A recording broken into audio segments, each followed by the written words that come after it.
Hello, women in product.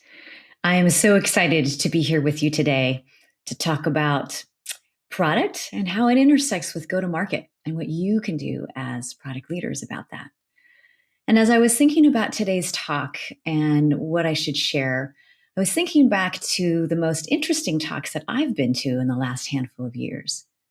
And the one that really stuck out to me was one done by Teresa Tucker, who's the CEO of Blackline. She was the first female CEO to take an LA-based startup public. And she came up to Silicon Valley, which is where I am, to basically school us smug Silicon Valley types on everything we had wrong in our playbook for success. And one of the myths that she talked about was you always have to hire the best people. And she said, you know what? In reality, you are not Facebook. You are not Google. You cannot offer $500,000 salaries. And in reality, you really don't know how much your equity is going to be worth. So you really just have to work with what you got. And it was such a refreshing way to think about and consider where we had made assumptions about the way to succeed and to examine those things. And I thought it would inspire what I'm talking about today and how I share it with you. So I'm going to be talking about 3 myths of product and the go-to-market truths that are actually behind them. Now, I've started my career actually as a product manager, and for the last nearly 30 years, I have been doing some mix of product management, product marketing, or advising companies on that. And I know that product, especially as it relates to go-to-market, is really, really hard. So my heart's with you. But it's in that spirit that I'm offering you these tips and tricks. Myth number 1, build a great product. The go-to-market truth is building the perception about a product is as important as the product you are building. So what do I mean when I say building the perception of a product? It means establishing the context into which the value of your product can be better perceived. It's much easier said than done. I work with early stage startups every day of the week, and these are companies that are doing bleeding edge, innovative things where the problems that they are solving aren't necessarily clear because they're new. And the solutions that they are offering also not obvious because no one's thought about solving problems that way. And it becomes really essential for all of them to establish the context into which their product might be doing something that their prospective customers hadn't thought of before. And so this is what I mean by it's not just about building the product. Every single one of these products is great and has value, but it's first making sure that you're building the perception for why and how that product has value. When I started my career as a product manager for Microsoft Word a long time ago, we had this executive edict that came down from on high saying every single product group needed to ship simultaneously with the next version of Windows. This effectively cut our development time in half, which also cut the number of features that we could put out there in half. This was in an era where the value of a product was determined by sheer number of features.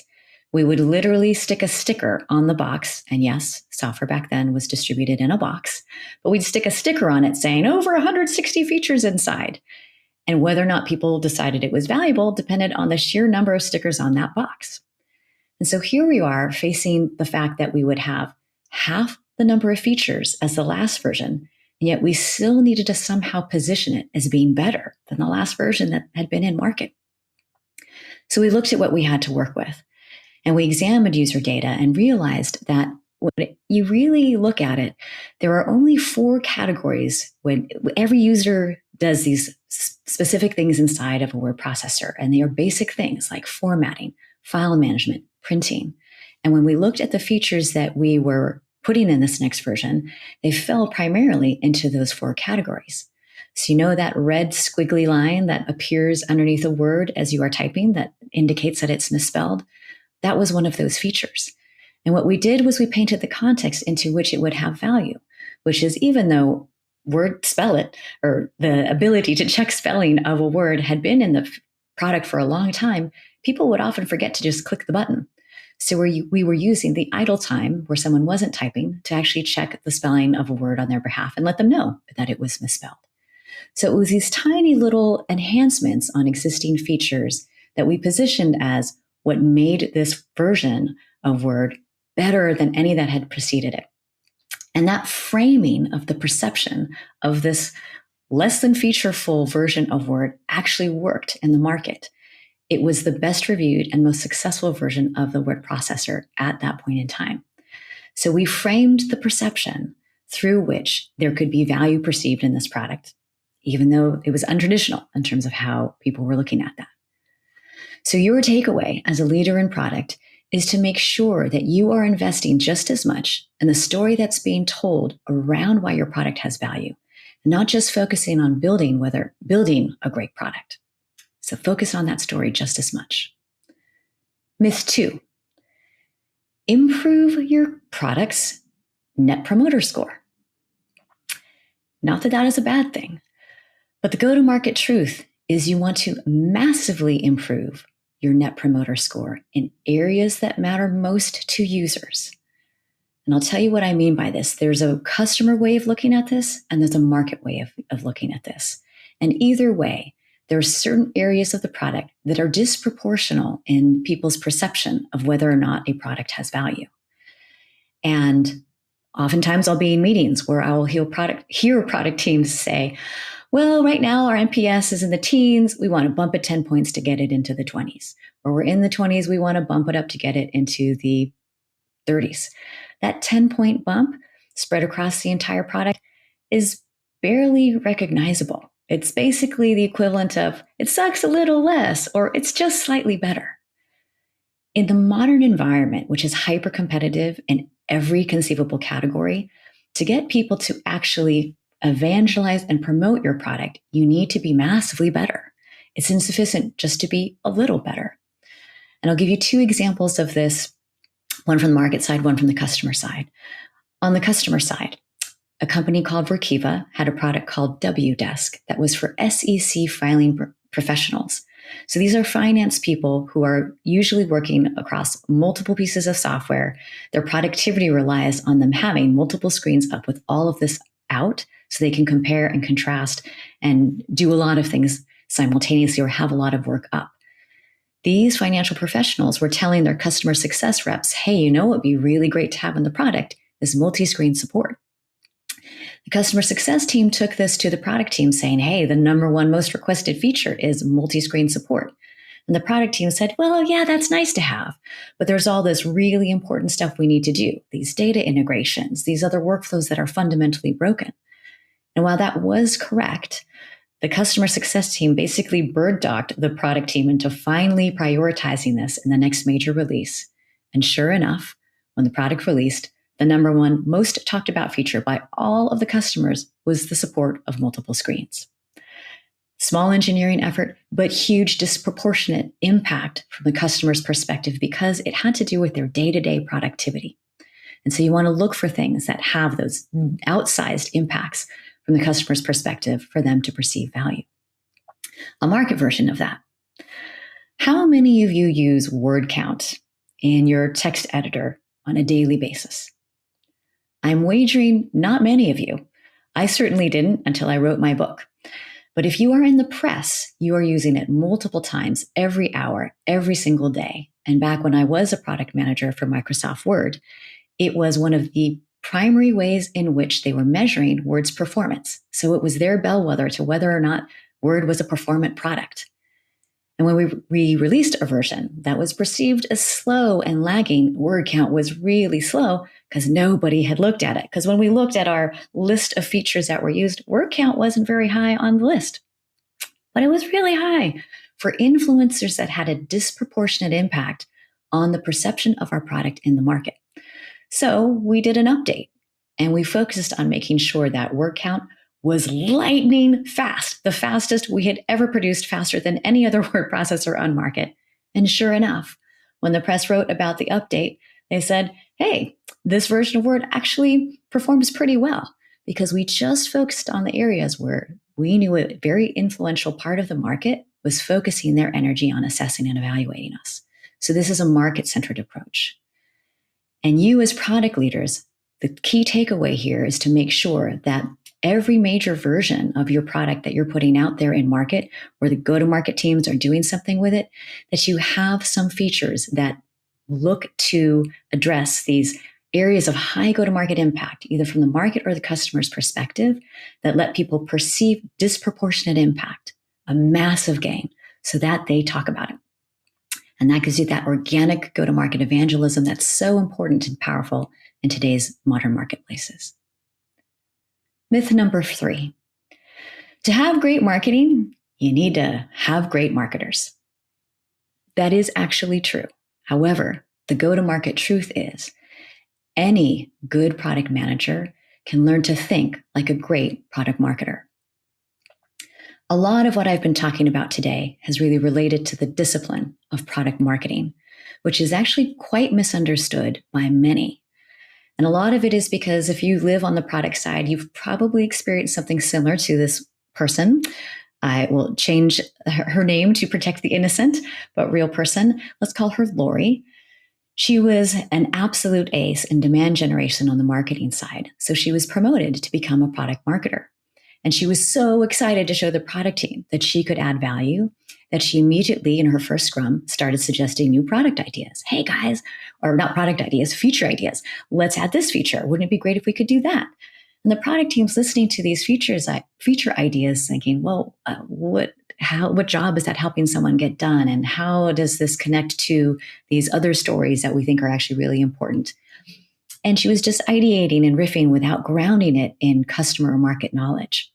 Similarly, when she wanted to update website content or do a piece of sales collateral for the field, she would send it to the product team saying, hey guys, can you fill this out? And so they were starting from scratch and putting all the information in there. And so they're thinking, okay, where is she adding value? Where is their point of view here that actually helps this product get to market beyond just the product information being in there? And unfortunately, many people, this is what their interaction with product marketing or people on the marketing team looks like. And it has made people not understand the full impact that is possible when you have a product marketing mindset, which are all of the things that we've talked about so far. So I'm going to give you the 4 fundamentals of product marketing so that anyone in product management can work more effectively with product marketing. Or if you find you need to do some of that work yourselves on your team, you know what's most important. Fundamental 1 is to be an ambassador between customer and between customer and market insights. So what does this look like? It's all the examples that we just talked about in myth 1 and myth 2. Making sure that you're connecting what is having impact in the customer and the market in what gets decided gets built in product, and also in how the go-to-market teams bring a product to market. Fundamental number 2 is to be a strategist, to direct a product's go-to-market. And most people have a tendency to focus on what they're doing and how they're doing it. But the key in doing product marketing really well is to focus, number 1, on when, number 2, on why, 3, on what, and 4, on how. So it's the inverse of what most people think, which is what are we doing, how are we doing it, why are we doing it, and when are we doing it?